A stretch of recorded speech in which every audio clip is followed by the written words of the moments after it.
നാച്ചുറലായിട്ടുള്ള menopause സമയമെടുത്ത് നടക്കുന്ന ഒരു പ്രക്രിയയാണ്. ശരീരം അല്ലെങ്കിൽ പ്രകൃതി അങ്ങനെയാണ് അതിനെ വെച്ചിരിക്കുന്നത്. അതായത് കുറച്ച് ഹോർമോൺസ് ഒന്ന് കൂടി, അത് കുറഞ്ഞ്, പിന്നെ കുറച്ചുകൂടി കുറഞ്ഞ്, പിന്നെ ഒന്ന് കൂടി, കുറച്ചുകൂടി, അങ്ങനെ ഇങ്ങനെ ഒരു സൈക്ലിക്കലായിട്ട് ഒരു ചേഞ്ചസ് വന്ന് നമ്മുടെ ശരീരത്തിൻ്റെ ഭാഗങ്ങളിൽ, പ്രത്യേകിച്ചും പ്രത്യുൽപാദന അവയവങ്ങളിൽ അതിൻ്റെ ചലനങ്ങൾ സൃഷ്ടിച്ച് ആളുടെ പങ്കാളിക്ക് കൂടി ഇത് മനസ്സിലാവുന്ന രീതിയിൽ ആണ് ഒരു സ്ലോ പ്രോസസ്സ്. ഒരു 5-10 വർഷമൊക്കെ എടുത്തിട്ടാണ് ഈ നാച്ചുറൽ മെനോപോസ് ഉണ്ടാകുന്നത്. പക്ഷേ സർജിക്കൽ മെനോപോസ് എന്ന് പറയുന്നത് വളരെ പെട്ടെന്ന് ഒരു രാത്രി ഉറങ്ങി എഴുന്നേൽക്കുമ്പോൾ എന്ന് പറഞ്ഞ പോലെ നമ്മൾ ശസ്ത്രക്രിയ കഴിഞ്ഞ് തിരിച്ചു വരുമ്പോൾ ഇത് മെനോപോസ് ആയിരിക്കും. അതായത് ഹോർമോൺസ് കട്ട് ഓഫ് ചെയ്ത് അതായത് പിറ്റ്യൂട്ടറിയിൽ നിന്നും വരുന്ന ഹോർമോൺസിൻ്റെ ഒരു ഫ്ലോ നമ്മളൊരു ഡാം വെച്ച് കട്ട് ചെയ്യുന്നത് പോലെയാണ് നമ്മൾ ഈ ഓവറി എടുത്ത് മാറ്റുന്നതിൽ വരുന്നത്. നമുക്ക് ഓവറിൻ ഹോർമോൺ ഇല്ലാതാവുന്ന ഒരു ദിവസം.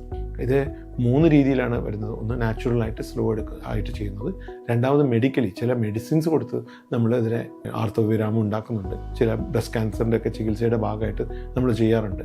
അതാണെങ്കിൽ കുറച്ചുകൂടി സമയം കിട്ടുന്നു. പക്ഷേ സർജിക്കലായിട്ട് ചെയ്യുമ്പോൾ പലപ്പോഴും ഇതിന് സാവകാശം കിട്ടുന്നില്ല. എന്നുകൊണ്ട് തന്നെ രോഗിക്ക് ഇത് പൊരുത്തപ്പെടാനോ ഇത് മനസ്സിലാക്കാനോ ഉള്ള സമയം പോലും കിട്ടുന്നില്ല. അപ്പോഴാണ് നമ്മളൊരു പ്രോപ്പർ കൗൺസിലിങ്ങിൻ്റെ ആവശ്യം വരുന്നത്.